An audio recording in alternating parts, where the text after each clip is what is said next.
All right, it's Thursday. Thursday, I'm going to talk about things that are related to visitation and community service. Monday, again, will be sort of a non-ecclesiastical day. Tuesday will be prayer day. Wednesday will be like Bible day. Thursday is visitation and community service. I want to read a scripture. Matthew 24, verses 42 to 44. Keep awake, therefore, for you do not know the day your Lord is coming. But understand this, if the owner of the house would have known in what part of the night the thief was coming, he would have stayed awake and would not have let his house be broken into. Therefore, you should always be ready, for the Son of Man is coming in an hour you do not expect. I just want to touch on one thing here for us to maybe open our minds a little further to what this might mean. Keep awake, therefore, for you do not know the day your Lord is coming. So I'm going to ask us to consider something. The word day. It's actually, it's a term day. And from the old Hebrew Eastern idea, that word day, the word that is translated to be, in this case, day, can mean something different than what you and I think as far as like a day with the clock. Day could mean season. It could mean hour or a piece of a day. It could actually mean circumstance. So in a way, if we read this and we open up to all the possible interpretations, we could read this: keep ready, keep awake, keep ready, therefore, for you do not know in what circumstance the Lord will show up, or in what circumstance the Lord will ask you to respond, or in what circumstance you will find the Lord's question. It also could mean you don't know what season, what part of life, what part of your daily work, what part of the political nature of the world. So it could mean something different. I don't want us to get trapped in this day as we think about day. So I've kind of come up with this term that it could mean a disciplinary predicament. Okay? A disciplinary predicament. So let's read it that way. Keep ready, keep awake, therefore, for you do not know in what disciplinary predicament the Lord is going to ask you to act, or the Lord is going to ask you to make your commitment, or the Lord's going to ask you to do what is required. So it's not necessarily a time thing. It can also be an event thing. So the caution is still the same. Be ready, no matter what time, place, or predicament the Lord calls. When I had the first church that I was a pastor of, the reason I ended up there was my mom was pastoring that church. My dad was pastoring the big church in town, which was the county seat, and they had a lot of small rural churches around, and they didn't have a pastor for two little churches, and they knew my mom. And so they asked, if my mom could come fill in till they could find somebody. Well, of course, they fell in love with her, so they just kept her. Well, she had a slight heart attack, and so she had to, be out of commission for a short while. So they asked if I would take those two churches until my mom got well. So that's part of the story when I tell you they drugged me off of a tractor and put me in a church. That's what we're talking about.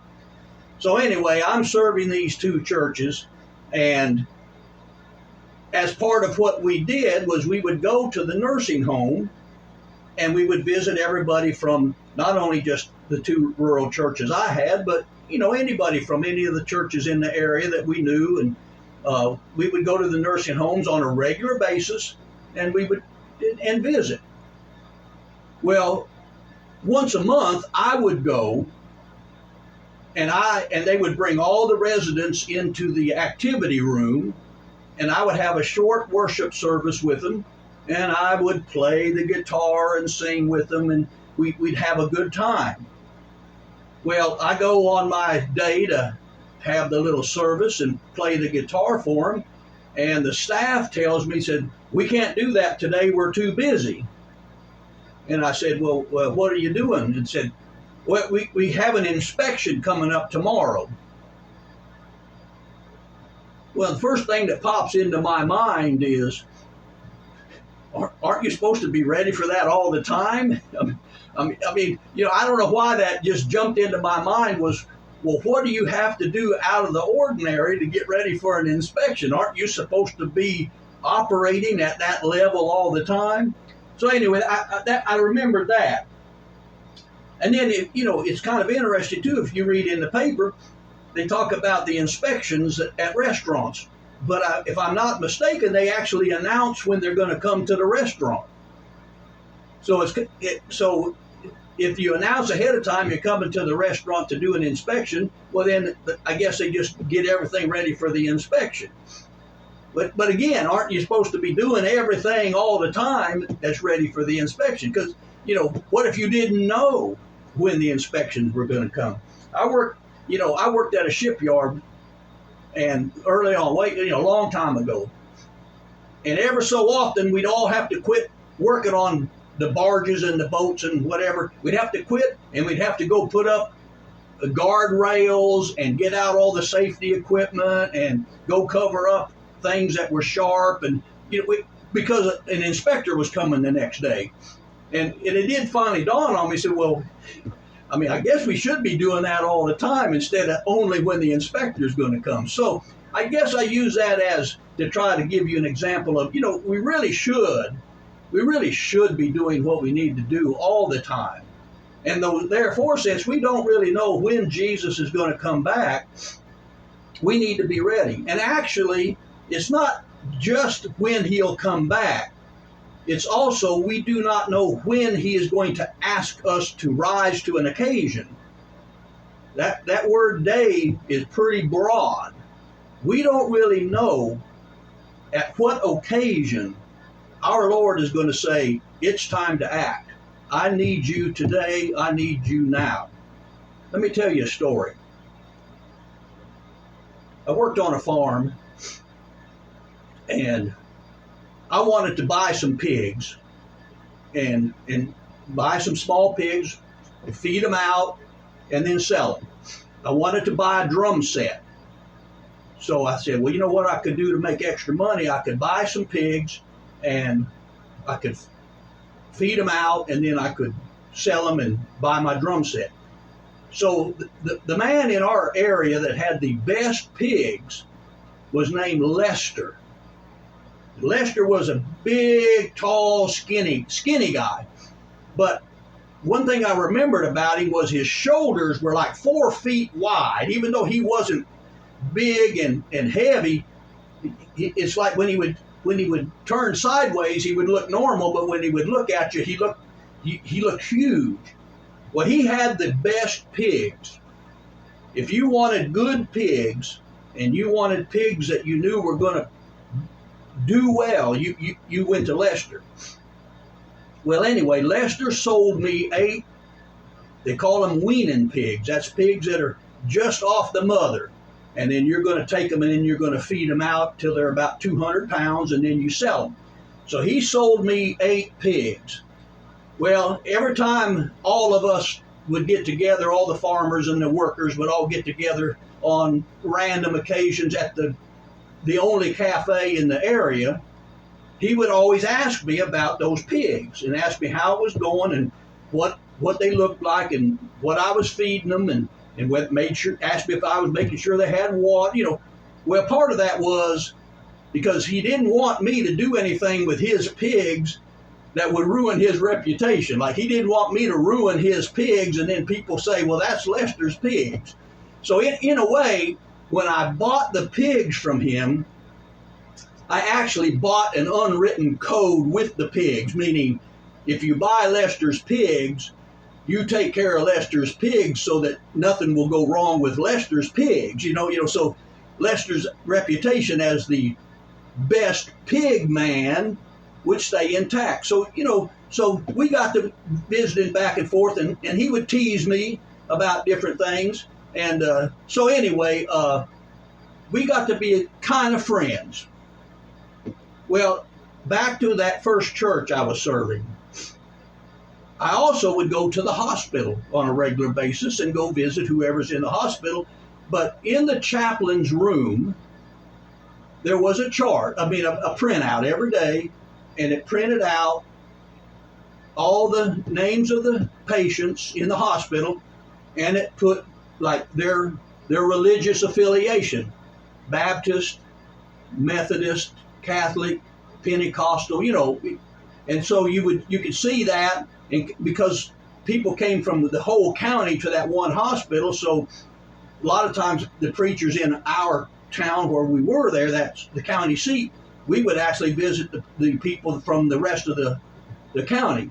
Well, anyway, I just started making it a habit that anybody that had no affiliation, didn't really have a church listed, I would just stop in on them and check on them and tell them that was the list, and just wanted to make sure that I didn't need to call somebody for them, and then I would have a little prayer with them.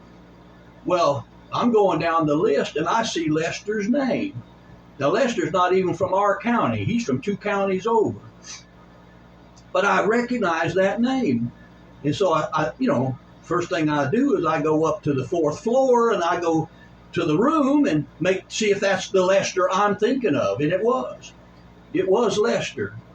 And I go in and I see him, and I always check with the nurses anyway, and the nurse said that he was in really bad shape. He actually was in final stages of some kind of cancer. I don't know, that was 30 years ago. Some kind of cancer. Well, I go in the room to see him, and his face looked kind of normal, and so I kind of saw his face first.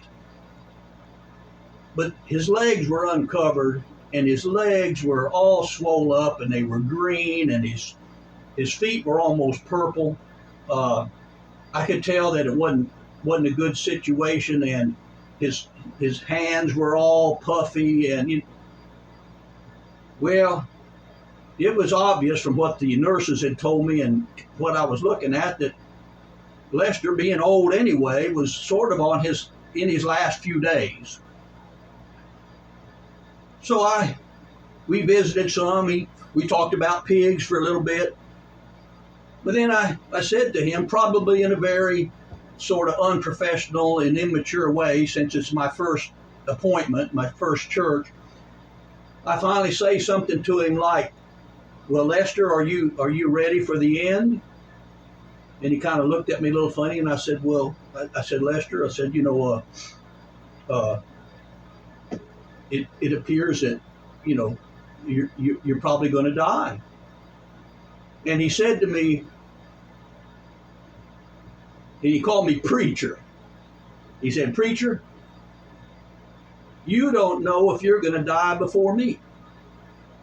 And I know I must have looked shocked and startled, because, I didn't imagine him. Now, he wasn't concerned at all. He wasn't upset about me asking everything. He was just in a good mood and everything, and he just simply said to me, preacher, you don't know if you're going to die before me. And I'm sure my face let him know I couldn't understand exactly where he was coming from. And he said to me, he said, preacher, You could get hit by a car going across the parking lot to get in your car tonight, and you could get killed. And tomorrow they might find a cure for my cancer.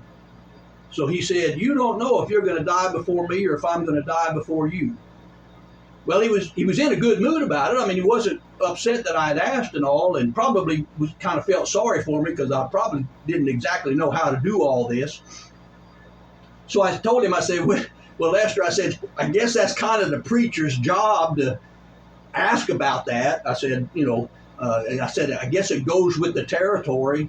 And he said, yeah. He said, and look, thanks for asking. So he did. He genuinely did. He said, I appreciate you asking about it. But he told me something next that has stuck with me. He said, preacher, God has been a good neighbor, and neighbors take care of each other. I used to sit and drink coffee with Lester in the cafe.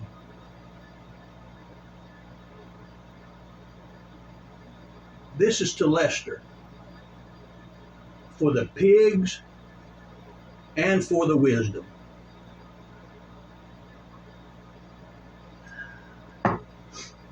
Lester, I'm sure God was happy to be your neighbor. I'll see y'all in church Sunday.